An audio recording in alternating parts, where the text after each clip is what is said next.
아마 성경에 기록된 말씀들 가운데서 가장 아름다운 단어들이 있다면 그 중에 하나가 하나님의 친구라는 단어일 것입니다. 하나님의 친구. 얼마나 아름다운 단어예요. 하나님의 창조물, 피조물, 죄인, 의인, 많은 하나님과 관계된 단어들이 있겠습니다만은 그러나 하나님의 친구라는 단어, 하나님의 벗, 그건 참 아름다운 단어인 것 같습니다. 여러분, 성경에 하나님의 벗, 하나님의 친구라고 명명된 사람이 있습니다. 그 사람은 아브라함입니다. 참 이 아브라함이 믿음의 조상이지만은 참 기가 막힌 경험을 하였습니다. 그래서 그가 하나님의 벗이요 하나님의 친구라는 그런 명칭을 받았는데 그것을 야고보서 2장 21절부터 23절까지 다음과 같이 기록하고 있습니다. 우리 조상 아브라함이 그 아들 이삭을 제단에 드릴 때에 이 아브라함이 하나님의 친구요 하나님의 벗이라고 이름 불러지게 된 이유가 그가 독생자 아들 이삭을 제단에 바쳤기 때문에 그렇습니다. 그 경험이 아브라함으로 하여금 하나님의 친구라는 그런 이름을 받게 만들었습니다. 여기에 그 아들 이삭을 제단에 드릴 때에 행함으로 의롭다 하심을 받은 것이 아니냐. 여러분, 여기에 그 야고보가 말하는 것은 믿음으로만이 아니라 믿음이 그의 생활과 그의 행동으로 나타내진 그의 헌신을 언급합니다. 그래서 믿음으로만 의롭게 된 것이 아니라 그가 행함으로, 믿음이 나타난 행동으로 그가 의롭다 함을 얻었다. 그렇게 말씀을 하십니다. 내가 보거니와 믿음이 그의 행함과 함께 일하고 행함으로 믿음이 온전케 되었느니라. 이에 경에 이른바 아브라함이 하나님을 믿으니 이것을 의로 여기셨다 말씀이 응하였고 그는 하나님의 벗이라 칭함을 받았나니. 참 이 말씀은 정말 우리 가슴에 점여드는 그런 말씀이 아닐 수가 없습니다. 우리가 하나님의 친구가 될 수 있다면, 우주를 만드신 창조주와 친구가 될 수 있다면, 정말 우리가 도무지 상상할 수도 없는 그 무한하신 하나님과 우리가 친구가 될 수 있다면, 여러분, 이 친구라고 하는 것은 두 사람 사이에 이루어지는 관계죠. 아주 밀접한 것입니다. 근데 여러분, 그 잠언에 보면 이런 말씀이 있어요. 친구를 많이 사귀는 자는 해를 받나니, 그런 말씀이 있어요. 그 참 이상한 말씀이죠. 그런데 어떤 친구는 우리에게 큰 유익을 주느니라, 그런 말씀이 있어요. 친구는 많다고 친구가 아니에요. 사실 우리가 배반을 당하고 우리가 배신당하고 어려움 당하는 것은 친구에 의해서죠. 많은 경우에. 그렇죠. 아는 사람들에게. 그러나 정말 진정한 친구는 우리를 영생으로 인도하고 우리에게 유익을 주고 우리에게 생명을 줍니다. 그래서 여기에 이 친구라고 하는 것은 진정한 의미에서 친구는 정말 둘만이 가질 수 있는 아주 밀접한 관계를 가지고 있는데 어느 누구도 이해할 수 없는 그런 깊은 교제가 있는 것입니다. 여러분, 친구는, 어떤 친구들은 형제보다 나아요. 그렇습니까? 자기 형제 자매보다 친구가 더 가까워요. 그래서 그러한 친구 사이, 완전한 신뢰가 있는 사이, 그 완전한 이해가 있는 사이, 이것이 친구입니다. 그래서 이 아브라함이 하나님의 벗이라 친구라는 그런 이름을 받은 이유는 그가 하나님의 경험에 들어갔기 때문에 그렇다 그랬습니다. 하나님께서 독생자 되신 예수 그리스도를 우리 인간을 위해서 내어 주셨습니다. 하나님이 세상을 이처럼 사랑하사 독생자를 주셨으니 그 말씀을 아브라함만큼 정말 뼈저리게 이해한 사람은 인간 가운데 없었습니다. 그래서 그는 하나님의 친구가 된 것입니다. 하나님의 경험 속에 자기도 들어가서 그 경험을 나눈 것입니다. 자기의 체험을 통해서. 그래서 친구가 되는 것입니다. 여러분, 이 고등학생 때 친구는 일생 간다 그래요. 그렇죠? 고등학생 때 아직까지 철이 완전히 들지 않았을 때, 그때 천진난만성이 아직까지 마음속에 있을 때, 그때 마음을 나눈 친구, 그런 친구는 평생 갈 수 있어요. 그리고 또 어떤 사람들이 또 그 친구로 꽤 오래 남느냐면 군대 친구. 그 정말 그래요. 군대 친구가 오래 남는 이유가 그 고생을, 훈련받고 기압받고 빠따도 맞고 고생하고, 굶주리고 그 어려운데 훈련하고 말이죠. 이렇게 같이 지내던 군대 친구들도 꽤 오래 갈 수 있습니다. 이렇게 정말 진정한 친구는 경험에 의해서 이루어지는 친구인 것을 우리가 알 수 있습니다. 그래서 하나님께서 독생자를 주신 그 경험을 아브라함이 한 것입니다. 그래서 보통 우리가 성경에서 말하는 하나님께서 아들 예수를 우리를 위해서 보내셨다 하는 것을 그냥 지적으로 동의하고 이해하는 것보다 경험적으로 이해하게 되었습니다. 그래서 그는 친구가 되었습니다. 그래서 하나님의 심정을 그가 알고 이해하게 된 것입니다. 이게 얼마나 놀라운 경험입니까? 여러분, 예수님께서 하늘에 계실 때 하나님 아버지의 독생자가 아니었습니다. 하나님 아버지와 동등된 여호와 하나님이셨습니다. 그런데 예수께서 성육신 하시고 인간이 되어서 이 땅에 태어나실 때 하나님께서 예수님을 독생하신 아들이라고 부르기 시작하신 것입니다. 여러분, 하늘에 있을 때 예수님께서 독생하신 아들이 아니었습니다. 하나님 아버지와 동등된 분이었다고 빌립보 2장은 우리에게 선포합니다. 그러나 이 정말 하나님 가운데 예수님을 제2위의 하나님을 하나님 아버지께서 하늘에 함께 계시는 것을 포기하시고, 여러분, 어떤 사람은 좀 이런 우스꽝스러운 질문을 합니다. 제가 한 고등학생에서 질문을 받았는데, 목사님, 예수님께서 이 땅에 계실 때 그 예수님이 하늘에도 동시에 계셨습니까? 그거 참 흥미있는 질문이죠. 무소부지하시니까 하나님은. 그래서 하나님께서 하늘에도 계시고 또 이 땅에 사실 때 이 땅에도 계신 것 아닙니까? 아닙니다. 하늘은, 우주는, 하나님 아버지는 우리의 구원을 위해서 예수님을 완전히 주셨습니다. 주시는 모양만 취하신 것이 아니라 완전히 주셨습니다. 예수님께서 십자가에 돌아가신 것은 십자가에 돌아가시는 신용만 하신 것이 아니라 완전히 십자가에 당신을 내어주셔서 돌아가셨습니다.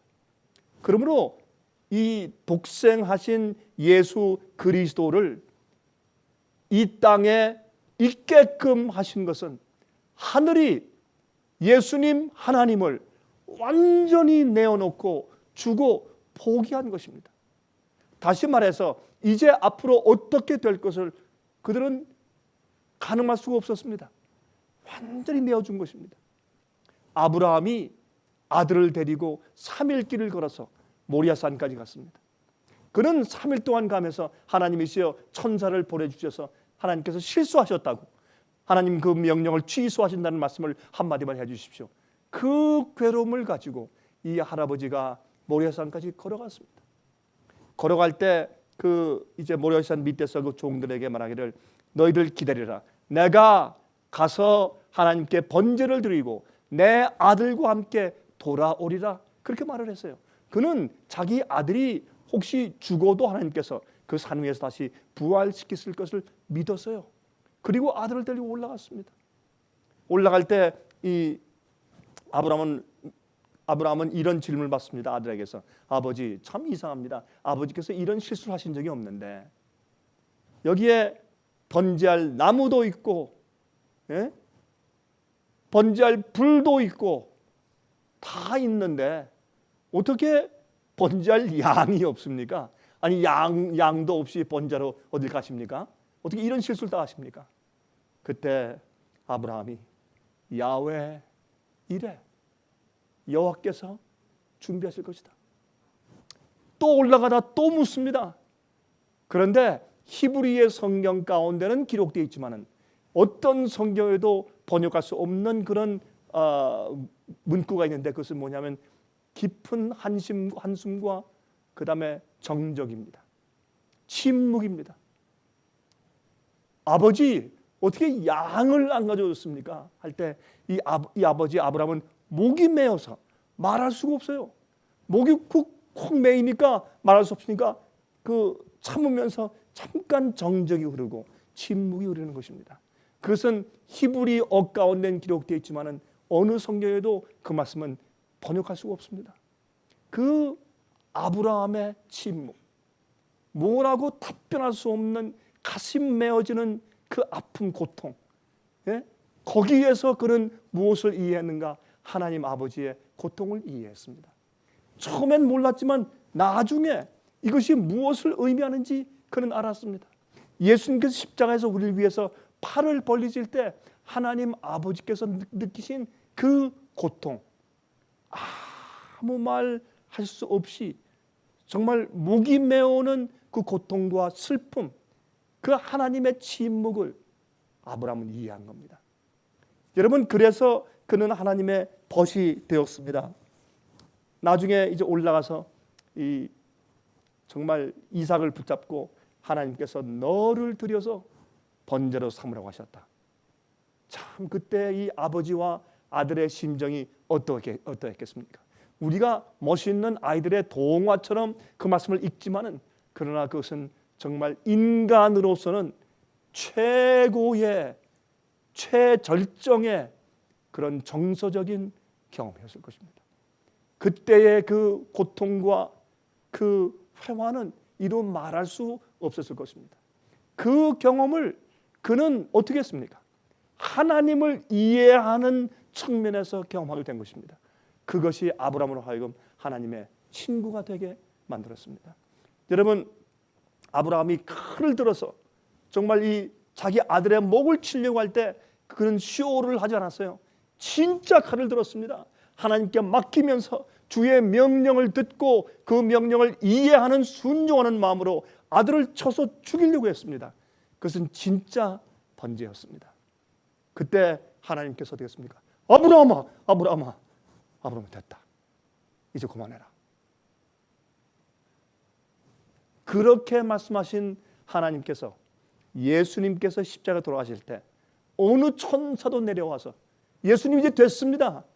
이제 그만하면 십자가에 돌아가신 것으로 우리가 간주하겠습니다. 그렇게 하지 않았습니다. 예수님이 십자가에서 돌아가셨습니다. 그것을 아브라함은 계시의 눈으로 이해하게 되었습니다. 그때 저쪽에서 매하는 양의 음성이 들렸죠. 그래서 그 성경의 장세기에 보면 그 아브라함과 이삭의 눈을 들어보니 저쪽에서 가시덤불에 걸려있는 수양을 발견했습니다. 여러분, 거기서 그 양을 가져다가 여호와 이레, 여호와께서 준비하신 양을 데리고 와서 거기서 번제를 드렸습니다. 그런데 참 흥미있는 것은 그 모리아산 위에 거기에서 번제가 드리워졌고 거기에서 그 번제를 드렸던 그 산 위에 예루살렘 성전이 지어졌습니다. 정확한 그 위치에. 그리고 이렇게 고개를 들어서 이렇게 바라봐서 저기 가시덤불에 양이 걸려있던 그 장소가 골고다 갈바리가 되었습니다. 예수님께서 실제 그 위치에서 십자가에 돌아가셨습니다. 얼마나 기가 막힌 예언입니까? 그래서 가서 끌어왔는데 거기에서 그 가시덤불의 가시로 이 가시관을 쓰시고 예수님이 돌아가시는 장소가 되었단 말입니다. 그러므로 얼마나 놀라운 경험적인 계시를 보면서 아브라함은 하나님 아버지를 이해하게 되었습니까? 그래서 그 아들을 죽이지 않아도 되는 그 기가 막힌 상황에서 이 아브라함은 하늘을 바라보면서 계시를 받았습니다. 그 계시에선 이제 2000년 후에는 임하실 메시아 예수 그리스도의 십자가의 고난을 보았습니다. 정말 인간을 위해서 버림받은 죄인처럼 돌아가시는 예수님을 보았습니다. 그때 찢어지는 하나님의 고통을 그는 느끼고 보았습니다. 어느 인간도 경험할 수 없는 그 고통을 아브라함은 알았습니다. 이 독생자를 포기하는 그 경험을 그가 알았단 말입니다. 여기 보면 이런 말씀이 있어요. 갈라디아 3장 26절부터 29절까지 너희가 다 믿음으로 말미암아 그리스도 예수 안에서 하나님의 아들이 되었으니 누구든지 그리스도와 합하여 침례를 받은 자는 그리스도로 옷 입었느니라. 너희는 유대인이나 헬라인이나 종이나 자주자나 남자나 여자 없이 다 그리스도 예수 안에서 하나이니라. 너희가 그리스도께 속한 자면 곧 아브라함의 자손이요 약속대로 유업을 이을 자니라. 이게 결국은 무슨 말이냐? 우리가 예수님 안에 있으면, 예수를 믿고 의롭게 되면 우리는 실제적으로 아브라함의 자손이 되는 것입니다. 그러면 아브라함이 하나님과 친구된 그 경험이 성령의 약속으로 우리 마음속에 들어올 수가 있습니다.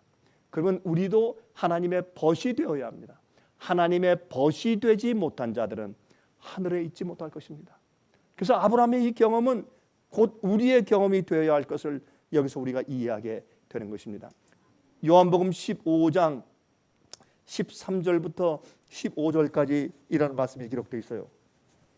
사람이 친구를 위하여 자기 목숨을 버리면 이에서 더 큰 사랑이 없나니 너희가 나의 명하는 대로 행하면 곧 나의 친구라. 너희가 나의 명하는 대로 행하면 곧 나의 친구라. 어디까지? 최선을 다해서? 아닙니다. 최선을 다해서라는 말은 잘못된 것입니다. 어디까지? 내가 가장 사랑하는 것을 끝까지 다 내어줄 때까지, 죽을 때까지, 내 생명을 주 앞에 내려놓을 때까지, 최선을 다할 때까지가 아닙니다. 최선을 다하는 것은 진정한 친구가 아니요. 누구든지 나 최선을 다했다고 손을 씻을 수 있어요. 그러나 내가 그 사람을 살리고 도와주기 위해서 내 생명을 아끼지 않을 때까지, 내가 할 수 있는 모든 일을 끝까지 할 때까지 행하는 자가 진정한 친구요. 그런 친구가 아니면 위기 때 필요가 없어요. 위기 때 우리를 배반하는 것입니다. 15절 이제부터는 너희를 종이라 하지 아니하리니 종은 주인의 하는 것을 알지 못함이라. 너희를 친구라 하였노니 내가 내 아버지께 들은 것을 다 너에게 알게 하였습니다. 예수님께서는 우리를 친구라고 부르길 원하세요. 종이 아니고 죄인도 아니고 친구라. 내가 이제 너희를 친구라고 부른다. 주님께서 우리를 향한 주님의 염원이세요. 우리를 친구라고 부르기 원하세요. 그래서 우리가 예수님의 그 경험에 들어가서 주님을 진실로 알기 때문에 갖는 그 관계를 갖기를 주께서 원하십니다. 자, 이렇게 한번 우리 정리해 보십시다. 아브라함은 하나님의 기적으로 독생자 아들을 낳았습니다. 예수님도 성령의 기적으로 하나님이 인간의 뱃속에 들어가서 마리아에게서 9개월 동안 잉태되었다가 탄생하셨습니다. 예수님은 기적적으로 아들이 낳아진 것입니다. 아브라함도 죽은 몸에서 기적적으로 하나님의 성령의 선물로 약속의 자녀 이삭을 낳았습니다. 그래서 이런 경험에서 그는 하나님의 예수님의 경험과 동참하게 된 것입니다. 그 다음에 예수님을 친구로 알게 되었습니다. 예수님의 생애를 어떻게 친구로 알게 되었는가? 예수님이 십자가에 돌아가시는 그 찢어지는 고통을 그는 어느 정도 인간적인 경험에서 이해할 수가 있었습니다. 하나님 아버지의 고통을 그는 이해할 수가 있었습니다. 여러분, 아브라함은 그의 독생자까지라도 하나님께 드림으로 하나님 아버지께서 우리를 구원하기 위해서 아낌없이 우리에게 사랑을 주셨는데 그것이 어떻게 표현됩니까? 예수님을 포기할 때까지. 이건 잘 우리가 이해하기가 힘든 대목인데 그래서 우리가 하늘에 가서 사는 경험이 필요한 것입니다. 하늘에 가면 왜 하나님께서 당신의 그 정말 옆에 있던 예수님을 우리 인간을 위해서 내어 주셨는지에 대해서 그 의미와 뜻이 무엇인지 우리가 점점 더 밝게 이해하게 될 것입니다. 그래서 그 하나님 아버지께서 예수를 포기해서 들이신 그 경험을 아브라함은 이해하게 되었습니다. 그래서 하나님의 친구가 되었습니다. 자, 그것을 이게 이제 아브라함 편이고, 또 우리도 믿음으로 의롭게 되면 우리가 아브라함의 자손이 된다고 했는데, 육신적인 유대인들은, 육신적인 이스라엘 백성들은 다 배반하여, 거의 다 배반하여 멸망당하고 나갔고, 이방인이었던 우리가 대신으로 우리가 아브라함의 자손되어 들어왔는데, 그러면 우리가 어떤 경험으로 하나님의 벗, 하나님의 친구가 되는가? 이것입니다. 아브라함 편은 그랬고, 우리도 인간이 되신, 인간이 되어서 사신 예수님의 승리와 헌신의 체험을 우리도 알면, 다시 말해서 예수님께서 이 땅에 인간으로 태어나셔 사실 때 외로우셨던 것들, 슬프고 괴로우셨던 것들, 예? 투쟁. 근데 이런 투쟁은 누구나 다 투쟁하고 누구나 다 괴롭고 외로운 경험이 있죠. 누구나 감기는 다 걸리고. 그런 거 말고 예수님이 의롭게 사시기 때문에 겪으신 경험, 예수님이 진리를 위해 사시기 때문에 겪으신 고난, 고통, 시험, 시련, 이런 것을 우리도 알아야 한단 말입니다. 다시 말해서 예수님께서 이 땅에 사실 때에 경험하신 승리와 헌신과 고난을 체험적으로 우리가 동참하여 알면 우리도 예수님의 친구가 된단 말입니다. 친구는 경험을 통해서 친구가 되는 것이지, 그 사람의 경험을 나도 이해할 때 그때 진정한 친구가 되는 것입니다. 그래서 우리가 하늘의 보좌 위에 함께 앉게 된다고 성경은 말씀합니다. 에베소서 1장 18절에서 23절을 읽습니다. 너희 마음 눈을 밝히사 그의 부르심의 소망이 무엇이며 성도 안에서 그 기업의 영광의 풍성이 무엇이며 그의 힘의 강력으로 역사하심을 따라 믿는 우리에게 베푸신 능력의 지극히 크심이 어떤 것을 너희로 알게 하시기를 구하노라. 그 능력이 그리스도 안에서 역사하사 죽은 자들 가운데서 다시 살리시고 하늘에서 자기의 오른편에 앉히사. 이것이 예수님의 경험이었습니다. 모든 정사와 권세와 능력과 주관하는 자와 이 세상뿐 아니라 오는 세상에 일컫는 모든 이름 위에 뛰어나게 하시고 또 만물을 그 발 아래 복종하게 하시고 그를 만물 위에 교회의 머리로 주셨느니라. 교회는 그의 몸이나 만물 안에서 만물을 충만케 하시는 자의 충만이니라. 이게 무슨 말인가? 이 모든 만물 가운데서 주님의 경험에 동참하는 자는 예수님의 그 능력과 은혜스러운 경험이 우리 속에서 충만하게 채워진다 그 말입니다. 그의 충만으로 충만케 되는 충만이에요. 그래서 이것은 무슨 말이냐 하면 예수님께서 힘의 강력으로 이 땅에 사시고 죽은 자 가운데 살아나신, 그래서 하늘에 올라가서 보좌 우편에 앉으신 그 경험이 곧 우리의 경험이 된다면 우리도 예수님의 친구가 된단 말입니다. 우리도 진리 때문에 핍박받고 진리 때문에 외로움 당하고 또 의리 위에 살다가 따돌림 당하고 의리를 위해 살다가 배고프고 의리를 위해 살다가 업신여김 받고 오해받고 이렇게 예수께서 사실 때의 그 경험을 나도 체험적으로 이해하면 내가 예수님을 아는 것입니다. 아브라함이 체험적으로 하나님의 고통을 이해한 것처럼 우리도 우리의 고통 속에서 예수님의 고통을 이해하는 것입니다. 그게 예수의 친구요. 제가요 진리를 위해서 어려움을 당할 때 그때 느끼던 외로움, 참 외롭다, 친구가 없구나. 아, 다 떠나간 것 같다. 어떻게 나 혼자만 있을까? 이런 느낌을 느꼈을 때 제게 오는 생각은 이것이었습니다.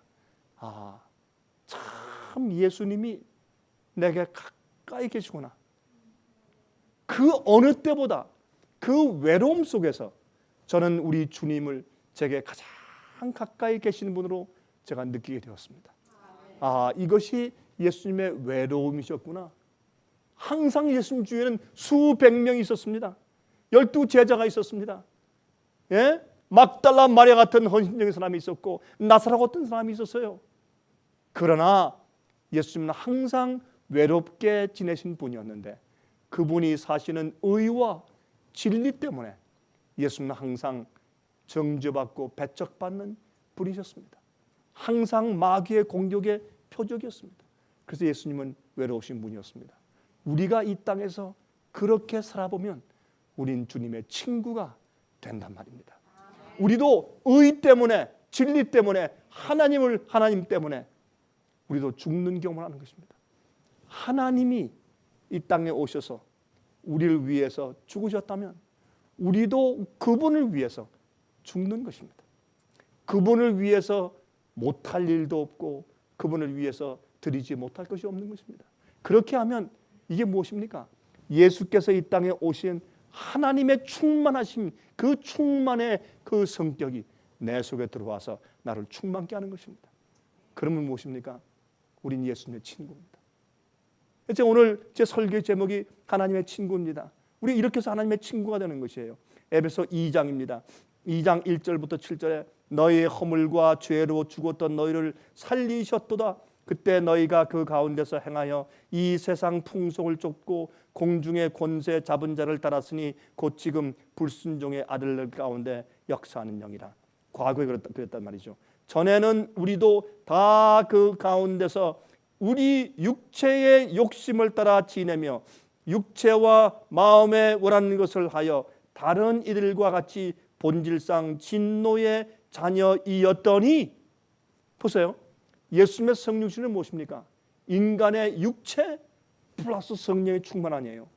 우리 속에 성령의 충만함이 있으면 어떤 경험이 있는가?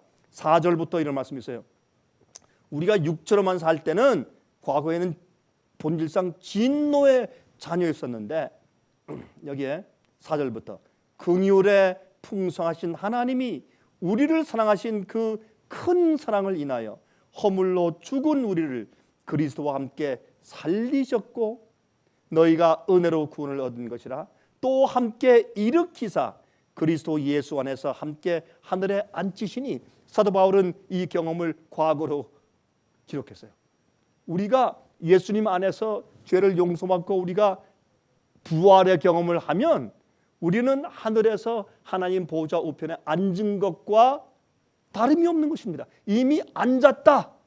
그렇게 말씀을 여기에 하셨어요. 이는 그리스도 예수 안에서 우리에게 자비하심으로써 그 은혜의 지극히 풍성함을 오는 여러 세대에 나타내려 하심이니라 그랬습니다.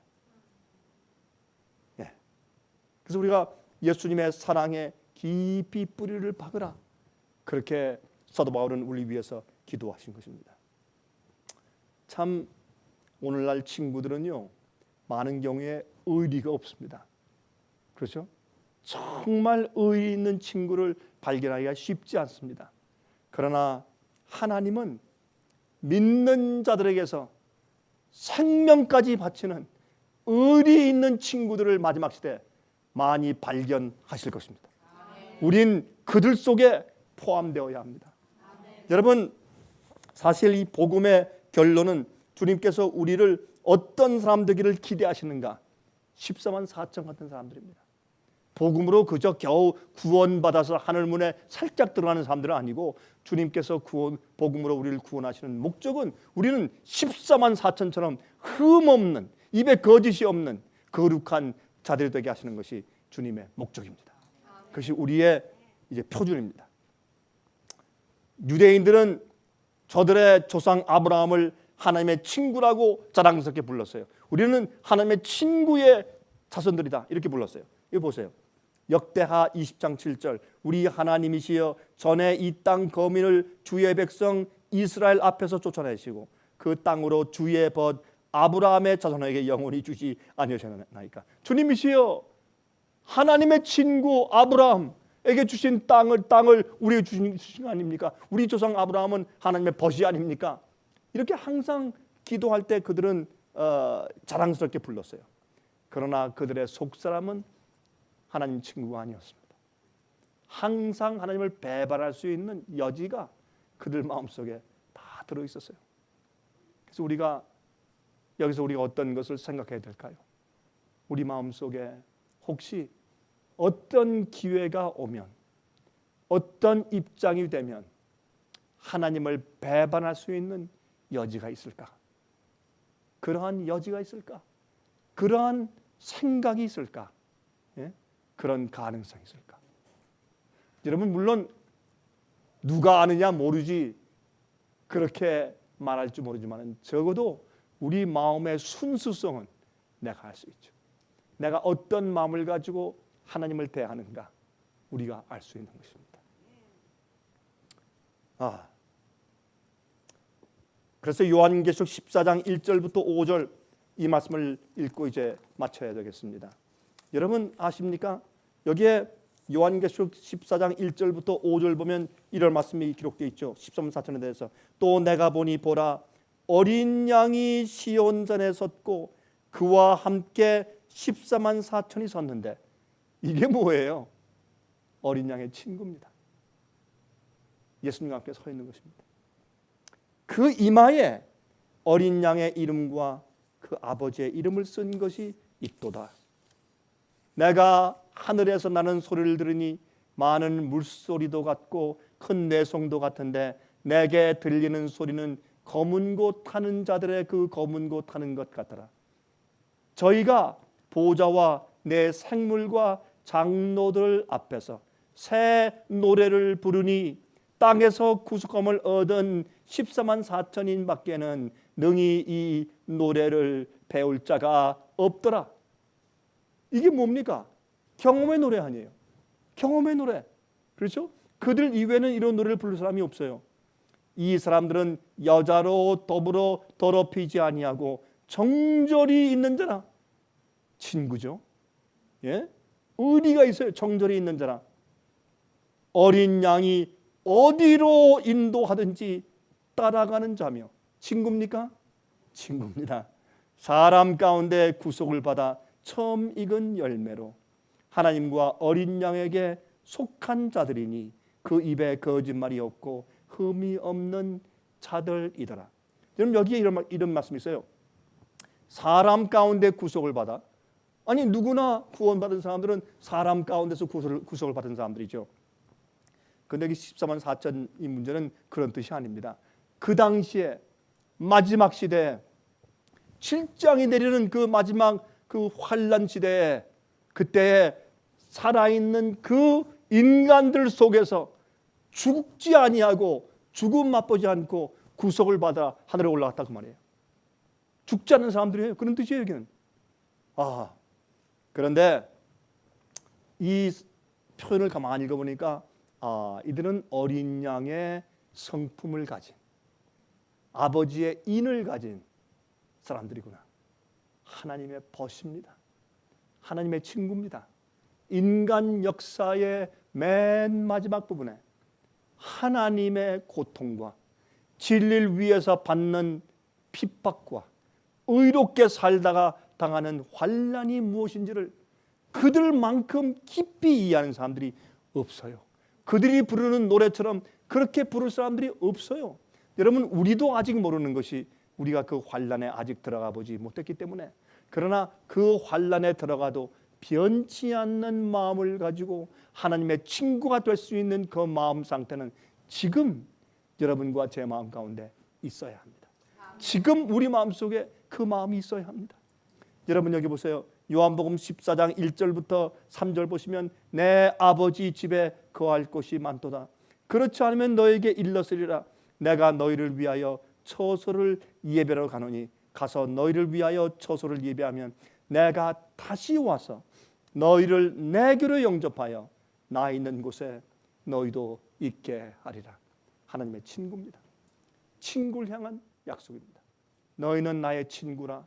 너희가 이 땅에서 생명을 아끼지 않고 끝까지 내게 의리를 지켰으니 너희는 영원토록 내게 와서 나와 함께 내 집에 거할 것이다. 왜? 너희는 나의 벗이니까. 그렇게 말씀하시는 겁니다. 여러분 그 시편 41장 보시면 그런 말씀이 있어요.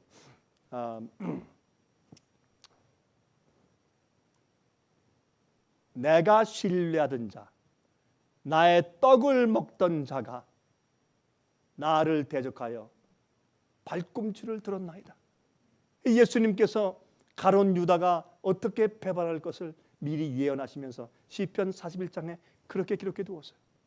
내가 신뢰하던 자, 나의 떡을 먹던 자가 나를 대적하고 돌이켜서 발꿈치를 들었어요. 발꿈치를 들었으니까 돌아서서 갔다는 얘기죠.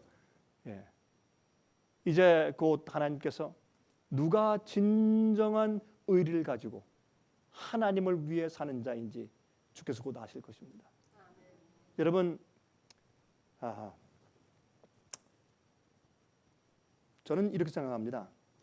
하나님께 하루가 천년 같고 천년이 하루 같고, 이건 무엇을 의미합니까?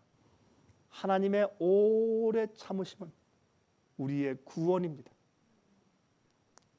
여러분 그렇게 생각하십니까?